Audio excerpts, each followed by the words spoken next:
Hello and welcome to our Betfred Sports Talk here in Quest Media Network Studios. I'm Casey, joined by the wonderful Betfred fans. How are you doing today, Peter? Yeah, great, thanks very much. Perfect. So Rugby League has now started. It's been a quite great start to the season so far, hasn't it? Saints are now champions as well, aren't they? So, tell us a bit about that, Peter. Well, it's arguably the greatest ever achievement by a Rugby League team. It's absolutely sensational. St Helens went to Australia.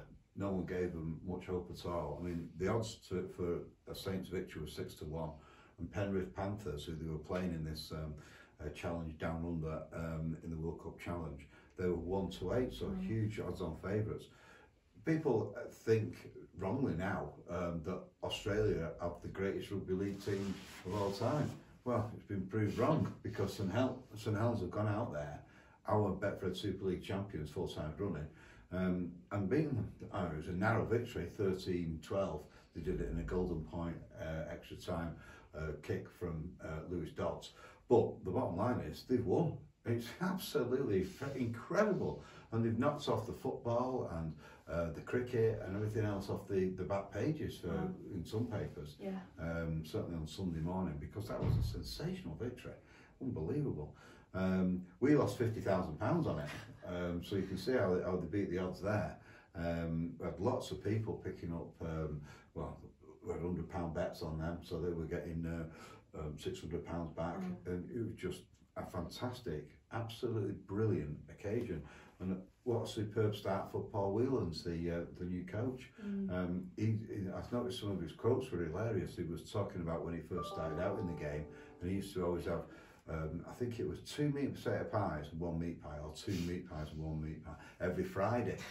3 pies in one go. Well, I struggle over getting 1 or 2 down. But anyway, he used to have 3, and it was his tradition 30 years ago, and that was when Wigan beat Brisbane in 1994. So you can see that how long it is since a British team or an English team has gone to Australia and won the World Cup Challenge. God, I wasn't even alive then, so that must be a while ago that they've won that. Well, there you go. And they are still favourites to win the Rugby League, aren't they, Saints? Even though they've had an amazing time down under, they're still going to come back and do really well here as well, aren't they? Well, to win the grand final, Betfred grand final, Saints are 7-4 favourites, even though they haven't played a game yet this season. That shows the impact of that victory over Penrith. Wigan 4-1. Now Warrington, they had a storming start, beating Leeds on the opening game of the round. They're now in at 11-2, so they're coming quite short there. Salford, they had a victory as well. They're 25-1.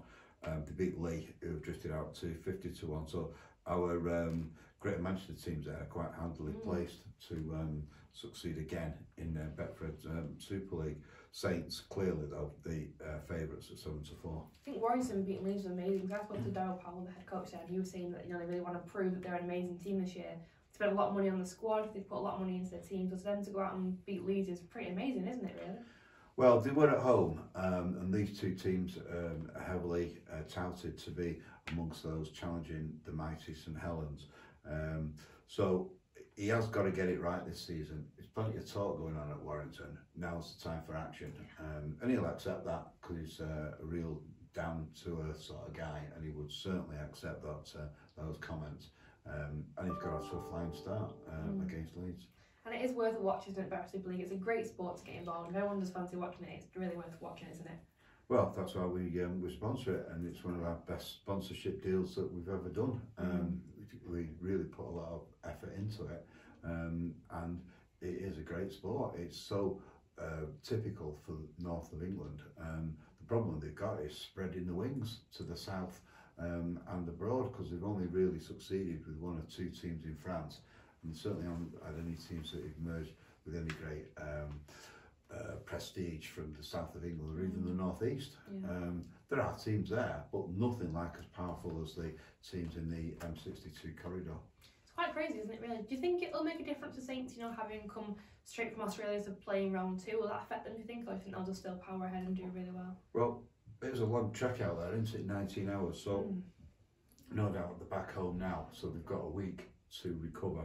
They don't play Castleford in their first match of the season, the domestic season that is, until Sunday, so they have got a little bit longer to recover. And in some football news, I believe Rashford is now bid to be one of the top scorers of the league, which is pretty amazing, isn't it? Yeah, he's in fantastic form. The Wythenshawe wonder. He's now 33-1 with Betfred to be the to pick up the Golden Boot. I mean, he is way behind Haaland at City. He's 1-33, so it's looking like it's a done deal that. And Harry Kane's between them. He's 14-1. But United did well at the weekend, and they're now in at 12-1 now with Betfred for the actual title. Wow. I mean, they do that well. City remain favourites, which surprised me a little bit when I checked the odds this morning. They're 10-11, even though they had a dip in form and could only draw at Nottingham Forest. So they're 10-11 now for the title. Arsenal 11-10, and as I say, Betfred have now made United third favourites at 12-1 on the back of their victory. Newcastle, they've slipped slightly. Could be the bubbles burst a little bit for my Geordie friends. They're 250-1. And then we've got Liverpool, Spurs and Brighton all in at 500-1.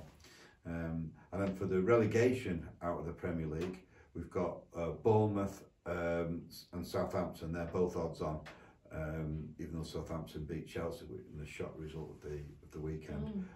Leeds are 6-5, Everton 13-8. So it is looking as if it's between Leeds, Everton, Forest, West Ham and Wolves for the third place in the relegation trapdoor. Top four, well, Betfred now of United have been cut right back in now for a top four finish, 1-12. Newcastle 6-4 on the drift there, and Liverpool, they beat Newcastle, of course. They're 11-8 for a top four finish. Wow. And Europa League action is also in place this week. I believe City play Leipzig on Wednesday, which is going to be an exciting game there, isn't it? Yeah, that's the Champions League game, and City are 7-4 to win the Champions League for the first time in the history. The second favourites to win the Champions League this year are Bayern Munich, 7-2. One of the other English teams in the competition, we've got Liverpool 10-1, Betfred have Chelsea 20-1, and Spurs, who are getting back into form to a degree, they're 25-1 to go on and win the Champions League. Well, United also play Barcelona again. They play on Thursday. That's looking like a quite exciting game there as well, isn't it? Yeah, well, it's handily placed that 2-2, all to play for, of course. Two great teams with fantastic European pedigree. We can't split them. Well, 6-1 to win the Europa League. Amazing. Thank you very much, Peter. That's wonderful. And if you do fancy a bet, you can bet in stores, online, and via the Betfred app as well.